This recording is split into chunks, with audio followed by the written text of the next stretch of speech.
I'm Lynn. Welcome all of you to English Practice Channel. Today, we practice many listening lessons are called passive listening.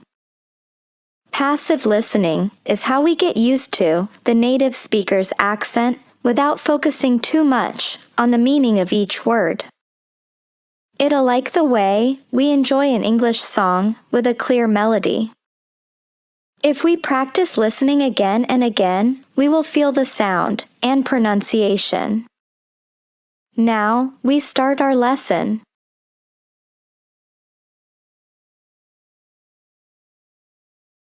Exercise 1.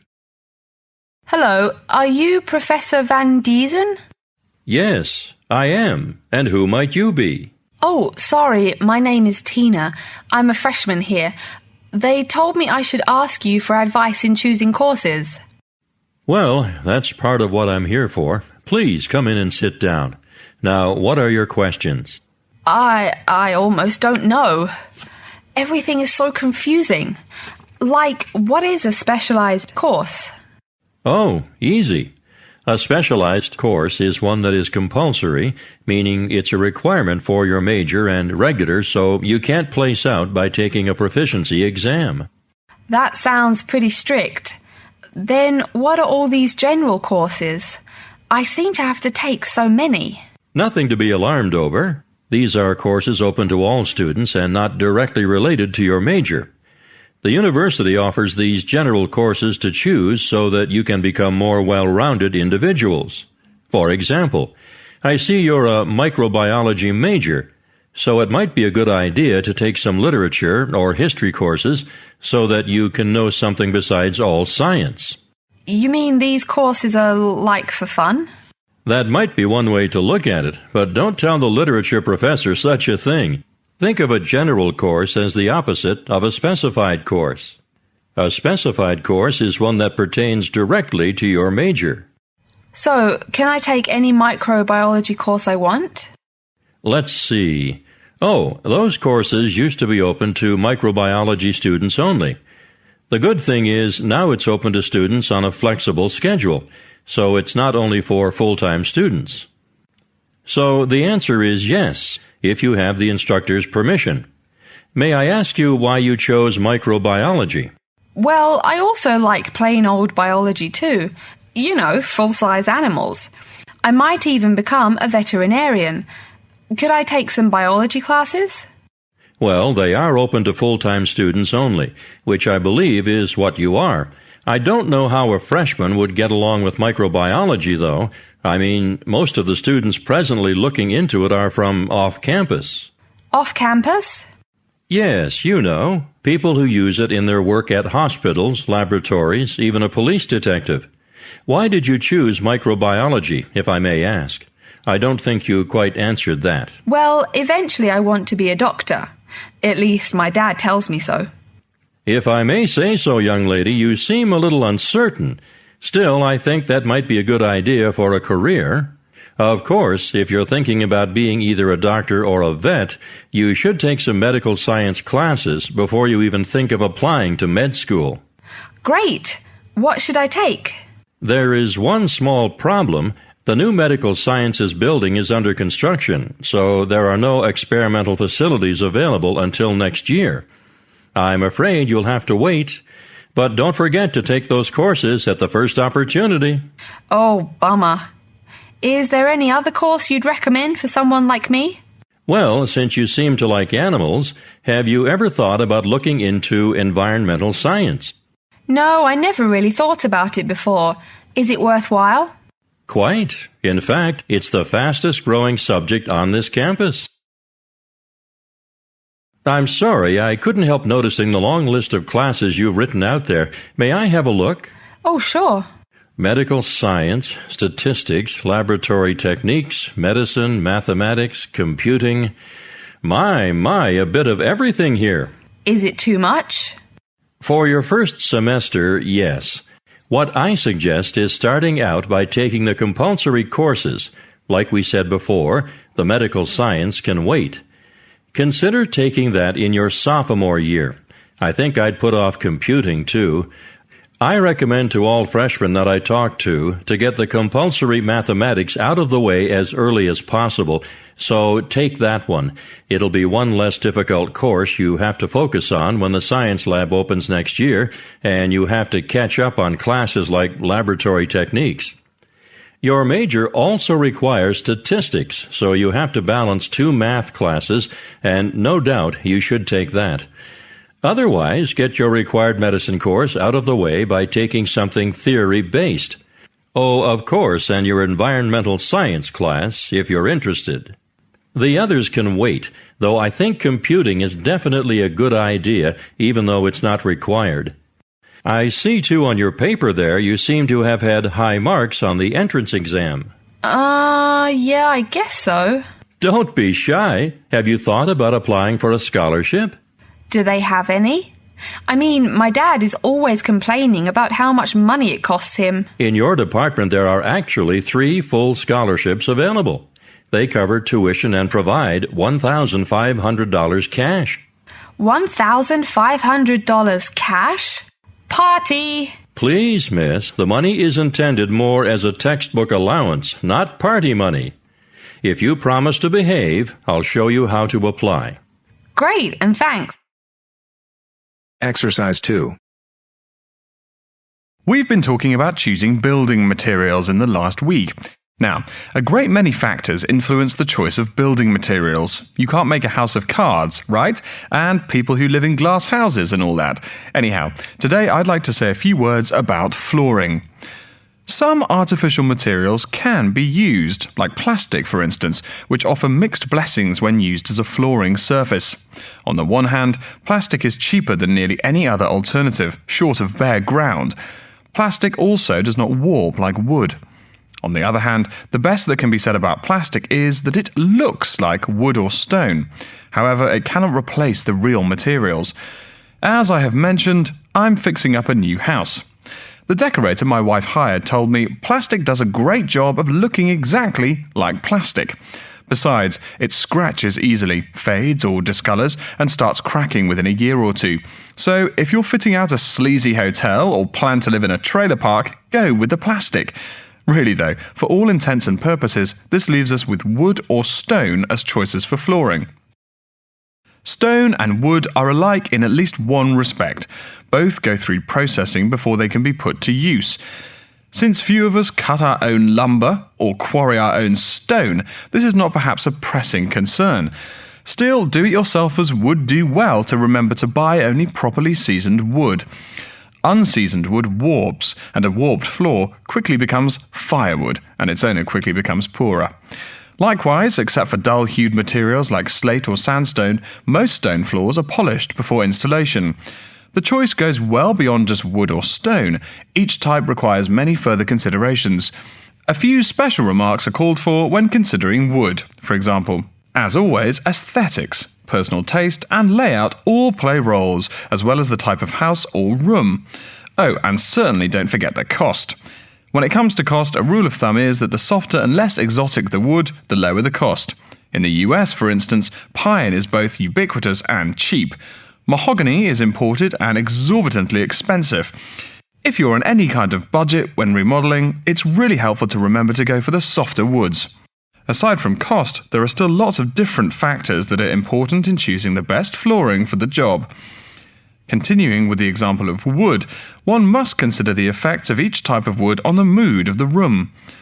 When selecting the best wood to use, particular attention needs to be paid to its grain patterns, texture, and color.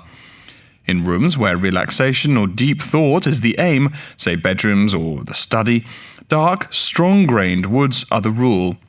Here, the grain ought to match the furniture for a feeling of homogeneity. In rooms where activity and motion are typical, the dining room or living room, lighter, finer-grained lumber is more suitable. In such a setting, the wood grain might be useful in offering a contrast to the furniture. This leads to a feel of subconscious excitement in keeping with the room's function. In either case, though, consult a decorator. It is a decorator's job to know what materials to use to fit the function of the room.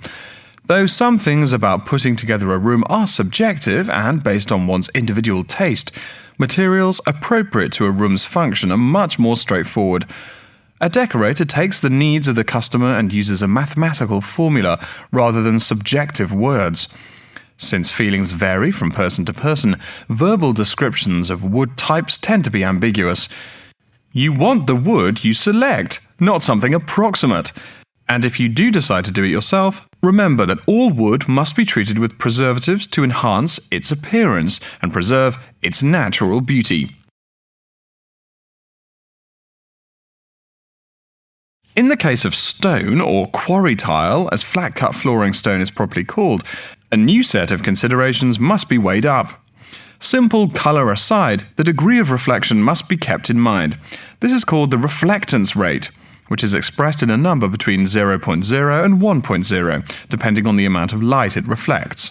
At one end of the scale is polished silver. At a rating of 1.0, this shiny surface reflects nearly all of the light directed at it. Numbers closer to 0 describe materials that absorb more light. Moving down the scale a bit, we see that plastic that has been painted white has a rate of 0.8, which makes sense. We know that the colour white reflects all other colour, while black absorbs all colour, and plastic itself is a relatively reflective material. Materials that are denser and darker have reflectance rates much closer to 0. The quarry tile I mentioned a while ago has a rate of 0.1. As you may know, quarry tile is generally dark brown and made from clay, so it is quite dense. Of course, there is considerable variation among types of quarry tile because of the hue or treatment of the clay during its creation. Does anyone have any guesses as to what material may have a rate of almost 0.0? We can guess most of these materials are black in colour, but plastic, wood and even stone reflect some light. One material with a rate of almost 0.0 is black velvet. The texture produces almost no shine at all. Carrara marble, despite its white hue, is actually lower in reflectivity than black onyx. In any case, the fact that tiles vary somewhat should not be forgotten. A highly reflective floor would not be suitable in a library. It would be indispensable in a ballroom, should your home be large enough to feature one. Again, a rule of thumb is that light means lively. Since form and material follow function, one should only use the more reflective materials in rooms where the cultivation and expression of energy is important.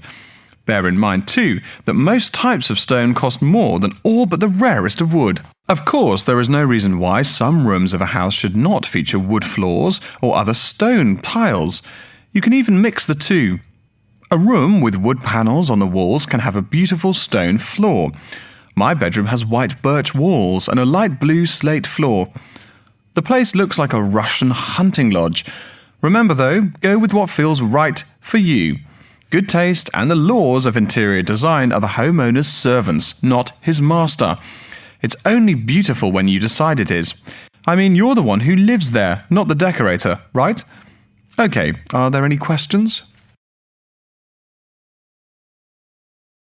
Exercise 3. Good morning. I've been looking at your holidays to Australia in your brochure. I'm thinking of going during the second half of next month. Good morning. As you can see from our brochure, we offer a wide variety of packages to various destinations in Australia. Is there anything in particular that interests you? Yes, my husband and I are very interested in the holidays in the outback. These holidays are becoming increasingly popular. Would you like to arrange flights and accommodation with us, or just accommodation? Can you arrange flights from Sydney? Certainly. OK, flights and accommodation then. Right, you said that you wanted to travel next month. Which date would you prefer? I should point out that there are no daily flights available, so if you have a flexible itinerary, that's better. Well, we arrive in Sydney on the 15th of April, and we were thinking of travelling to the outback on the 18th of August. April. OK, there's only one flight from Sydney to Alice Springs on the 18th, so I'll book you on that. It leaves at 10 in the morning, which is quite convenient. Shall I book 2 seats for you? Yes, please. As for your stay in the outback, you can see from the brochure that we offer 3 packages: budget, standard and luxury. The budget package is about $500 Australian dollars, the standard package is about $700 and the luxury one is approximately $1,000, though it does depend on exactly what you would like regarding extras. Which one would you prefer? Well, we can't decide between the budget and standard options. Well, actually, just looking at my computer here, on the date that you want to fly into Alice Springs, there is no standard accommodation available. It's fully booked, I'm afraid. That's okay. We think that the cheapest one should be fine for us. We don't mind roughing it for a few days, and we don't expect to be spending much time at our accommodations. We prefer the outdoors. Right, let's look at the room options. First of all, would you prefer a non-smoking room? Yes, neither of us smokes. Okay. Oh, before I forget, could you book everything in my husband's name, please? Yes, of course. Are you paying by credit card? Yes. In that case, I'll need your husband's name exactly as it appears on the card. Of course, it's John A. Smythe. That's Smythe with a Y. John, middle initial A, surname Smythe. S-M-Y-T-H. Is that correct? Correct. Thank you. I'll just check the price. The room will cost $100 a night plus $10 tax, so $110 per night in total. Is that okay? Yes, that's fine. Book us for 3 nights, please. Most of the guests like to participate in some special activities and trips while they are staying in the outback. Is there anything that interests you and your husband? Yes, there are several things we'd like to see and do.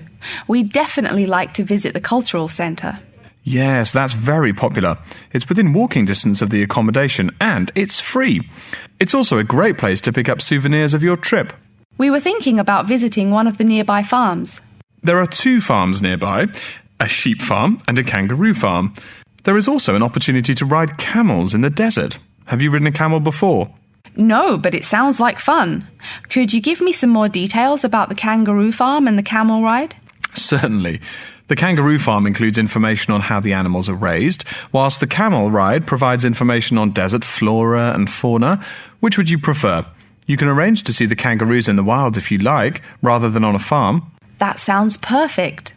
Okay, we'll go on the camel ride and see the kangaroos in their natural habitat. Okay, I'll arrange that for you.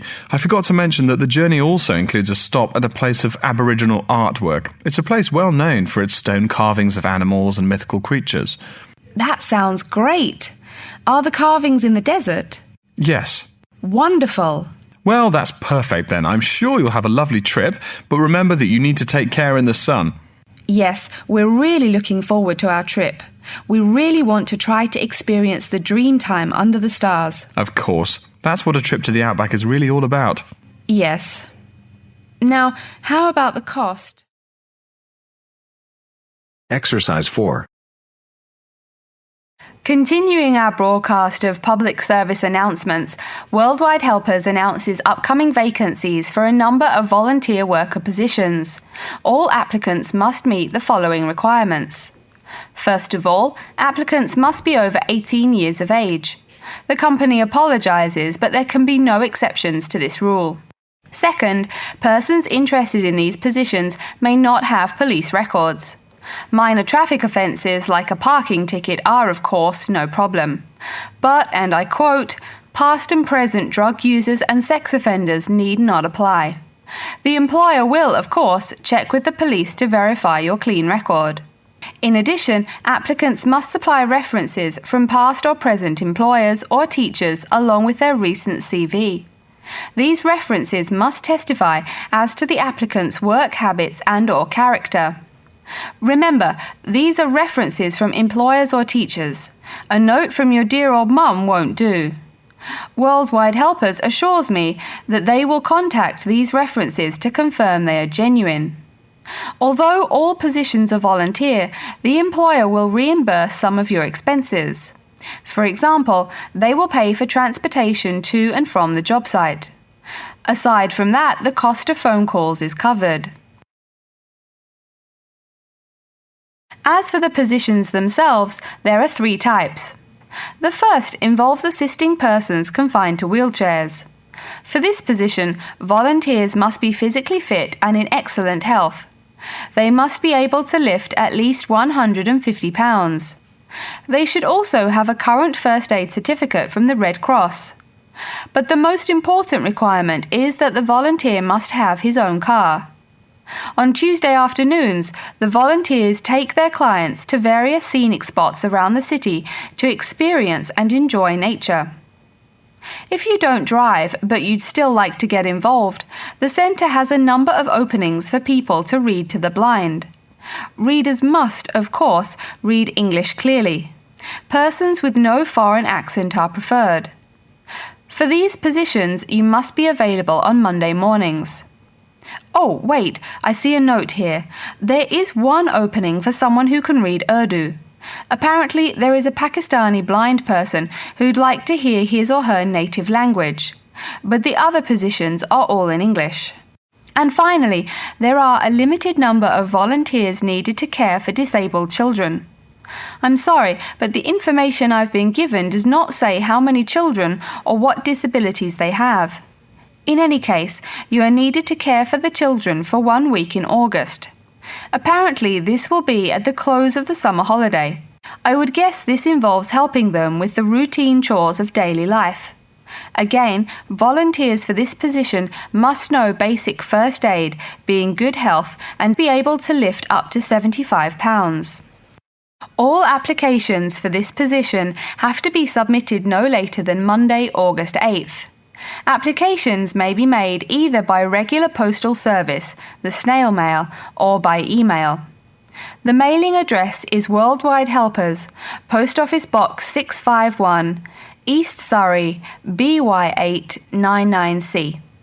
Please write "Attention Mary Smith" on the envelope. Or you can send email to acrawfor@worldwidehelpers.org.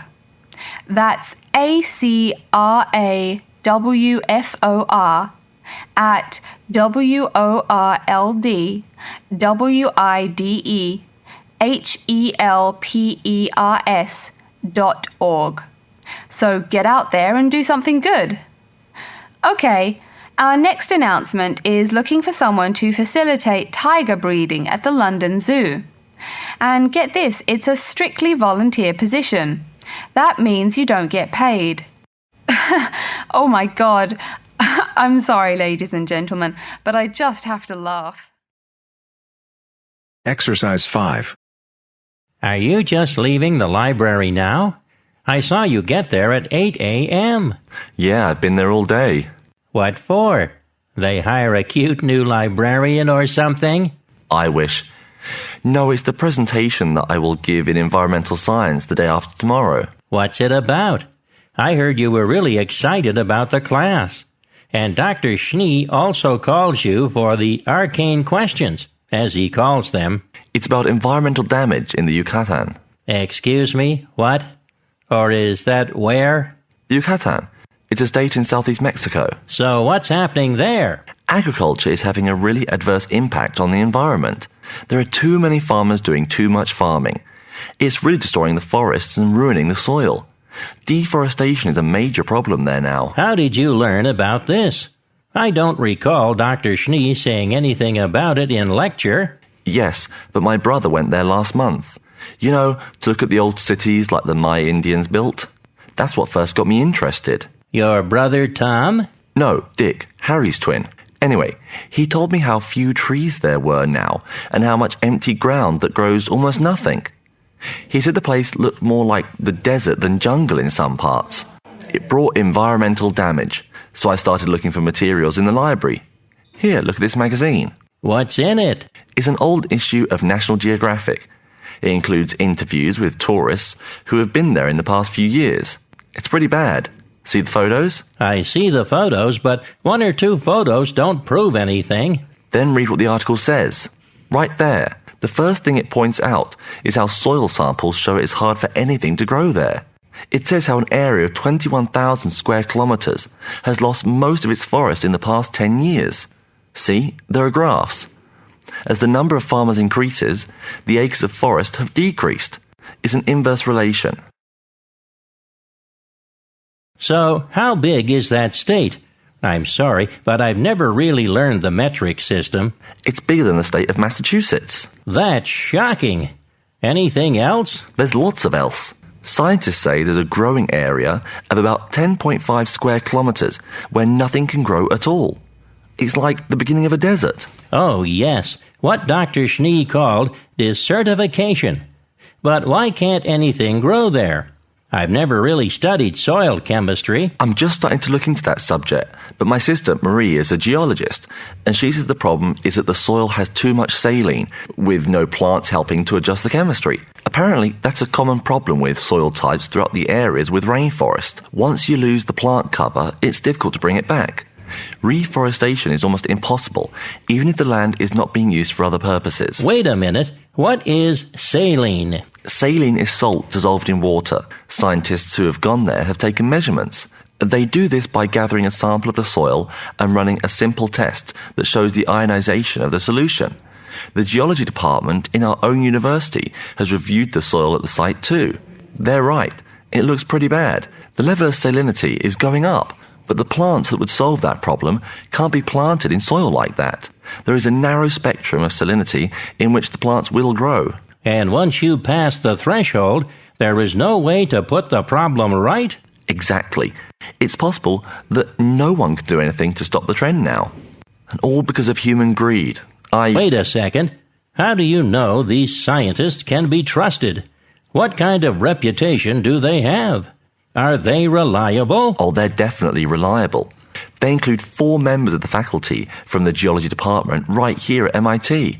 Here, study these photographs and check the damage yourself. That's what Dr. Horst, who wrote the book here, did. He's newly appointed, but Dr. Schneer said that he's brilliant. So, where are you going now? I'm headed over to the geography department to borrow a map for my presentation. You know, this whole problem could have been avoided. The farmers there in the Yucatan. Pete? What? Go take a break. Leave some studying for the rest of us. Exercise 6. Good afternoon and welcome to Insect Biology 101. I'd like to begin this course with a few remarks about good insects and bad ones. Bugs are all around us, and that's both a benefit and an annoyance. Sometimes maybe even serious harm. First, let's talk about the good things that insects do for us. Probably the most important insect for humans, and maybe for all other life, is the bee. Bees help plants in the process of pollination, and thus are necessary to most flowers and fruit-producing trees. That is, they carry pollen from male flowers to female. If it weren't for bees, we'd have very few food plants and no fruit either. In fact, there would be no we. No less a thinker than Albert Einstein pointed out that, without bees, humanity would be dead within a year or less. We'd starve. It's that simple. That should maybe make us just a little humble. A little less dramatic is the fact that bees also make the honey we eat. Moreover, they produce beeswax, which is useful in candles and is also used as a first-rate furniture polish.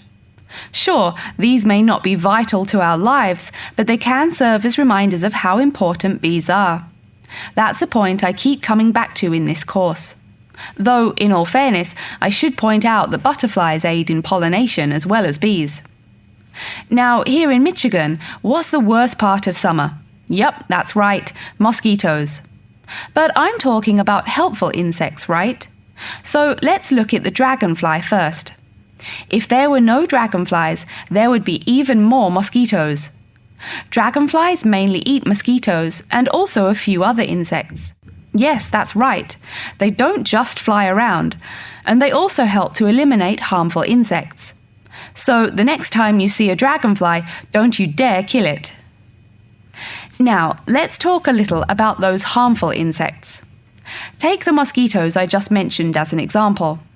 Not so many years ago, mosquitoes here in America weren't just annoying, some were even deadly.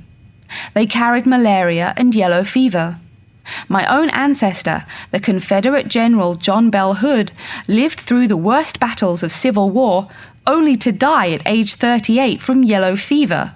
A pest, not a bullet.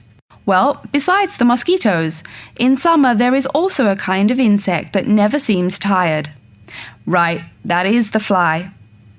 Before I go on talking, I must mention an African fly called the tsetse fly, which feeds on blood and can cause serious diseases in the people and animals that it bites.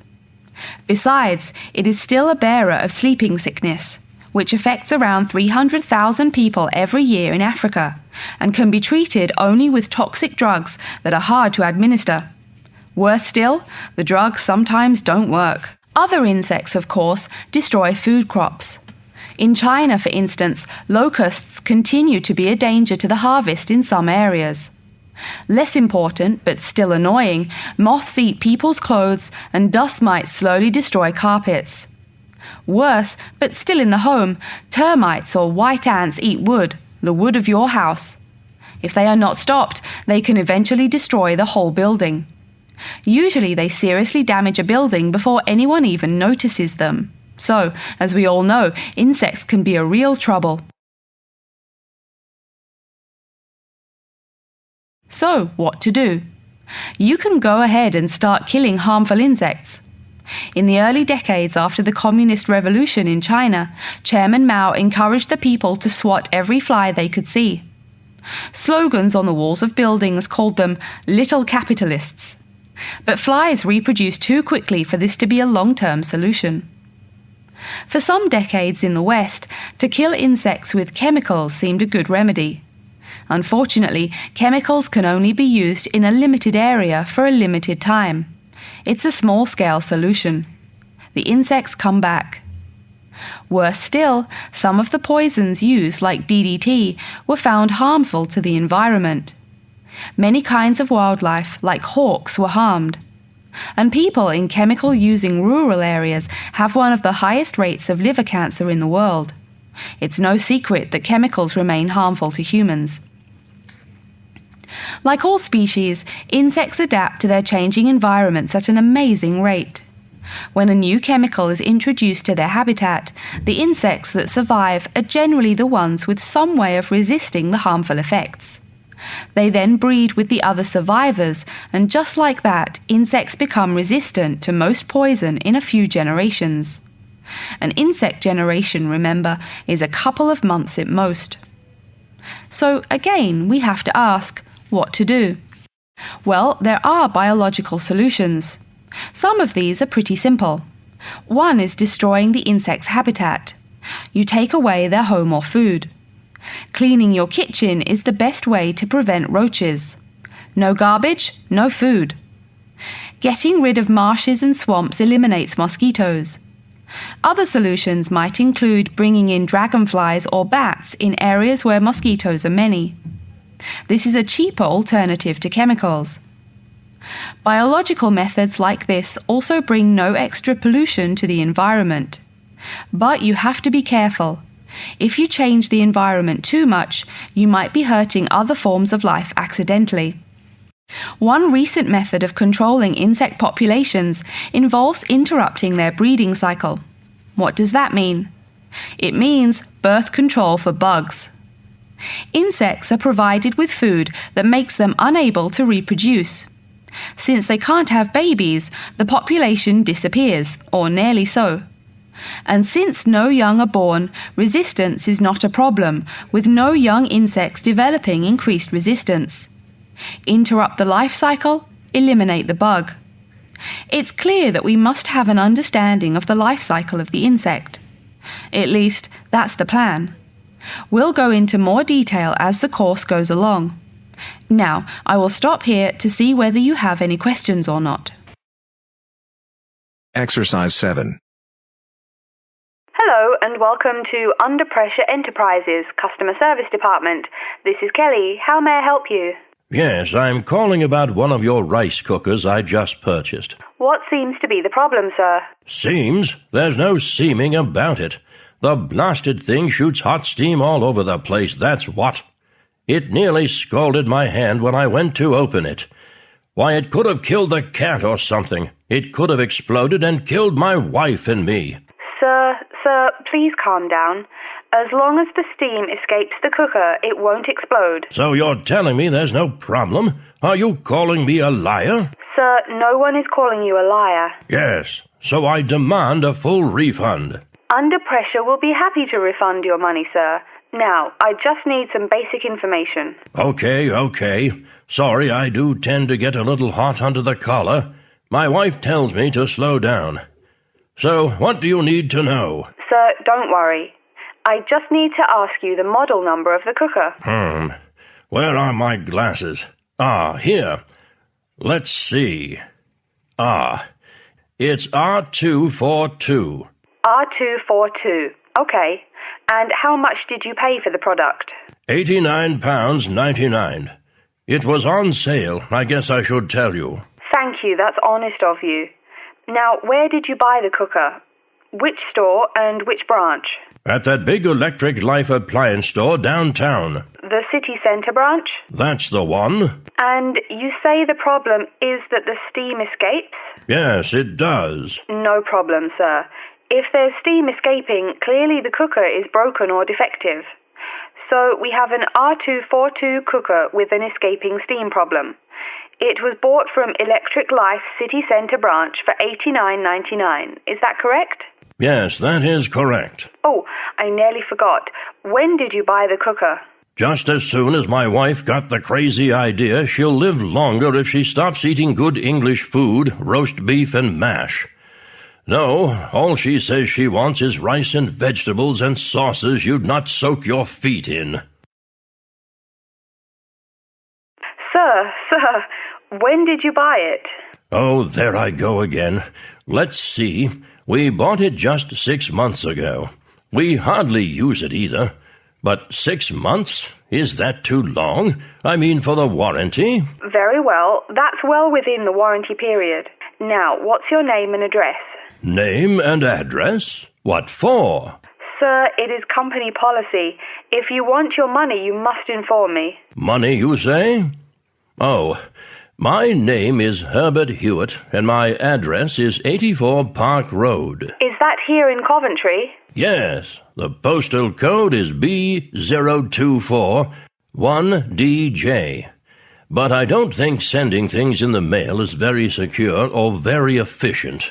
I mean... Don't worry, Mr. Hewitt, don't worry. We can credit the money to your credit card. You do have one, don't you? Yes, that's how we paid for the cooker. Oh, yes. We still have the number on the computer. I only need to ask your card's expiry date. I'm afraid I never give that sort of information out. I mean, once you have that, anyone could go charging things and... Sir, I said your expiry date, not your card's password. Oh, yes. Foolish me. Of course, you didn't say password. Let's see.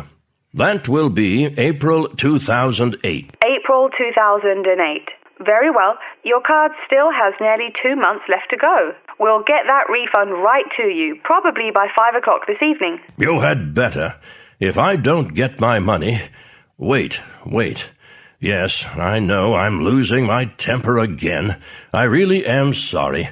I haven't had my medicine today. And, sir, just one more question for our records. How often do you go shopping at the city centre branch? Oh, well, it's hard to say. I suppose maybe once a month. But I can tell you this. If I don't get my refund, I'll never shop there again. Oh, I think it's time to start looking for another job.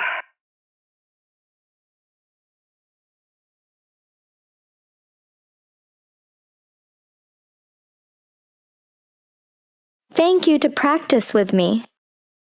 See you next lesson.